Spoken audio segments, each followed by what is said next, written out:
Shortly after President Obama's visit to Israel and the occupied Palestinian territory, Secretary of State John Kerry began a series of visits and talks with Israeli and Palestinian leaders.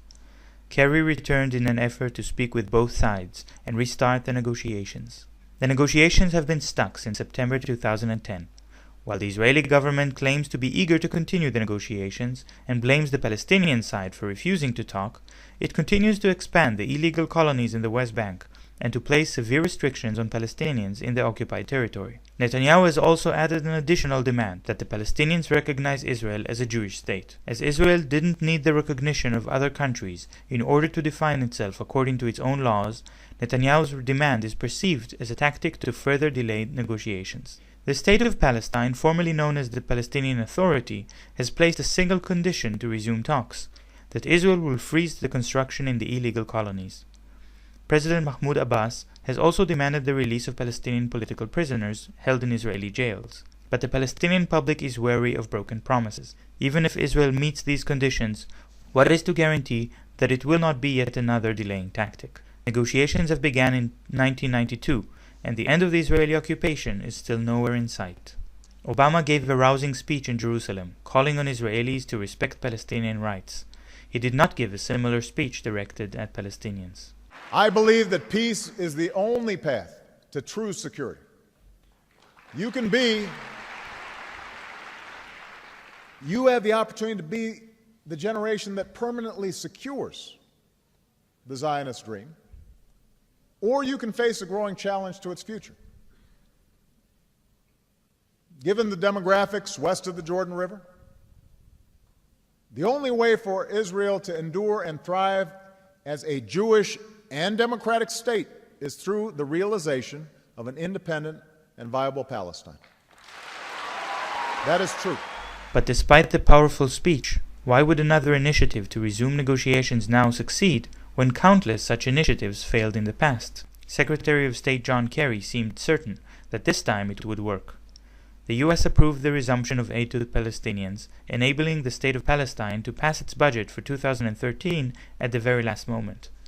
Kerry's multiple visits and meetings also sent the message that efforts to reach a compromise are at full force.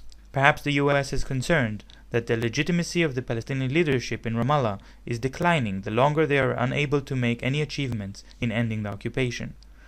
Perhaps the growing involvement of Qatar in the region and the cordial relations forming between the Qatari government and the Hamas party, which currently controls Gaza, is a threat to U.S. monopoly and its influence over the region.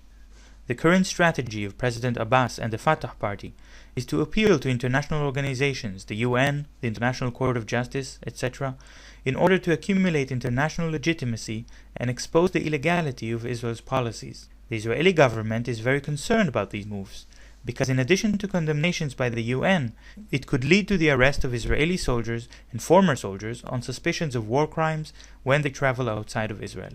But President Abbas agreed to postpone the next move in appealing to the International Court of Justice, to give the US-brokered peace initiative a chance. Perhaps he was also concerned that making such a move while Kerry is visiting will reflect badly on the Palestinians' willingness to negotiate in good faith.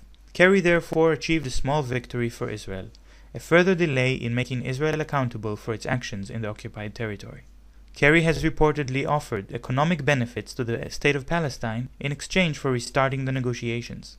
For example, he suggested that a few economic projects for Palestinians could be permitted in Area C of the West Bank, which comprises about 66% of the West Bank, something which Israel currently forbids. Kerry then proceeded to mention the Arab Peace Initiative of 2002. The initiative, nicknamed the Saudi Initiative, was accepted unanimously by the Arab League in 2002 and has been ratified every year ever since. The initiative offers Israel a package deal.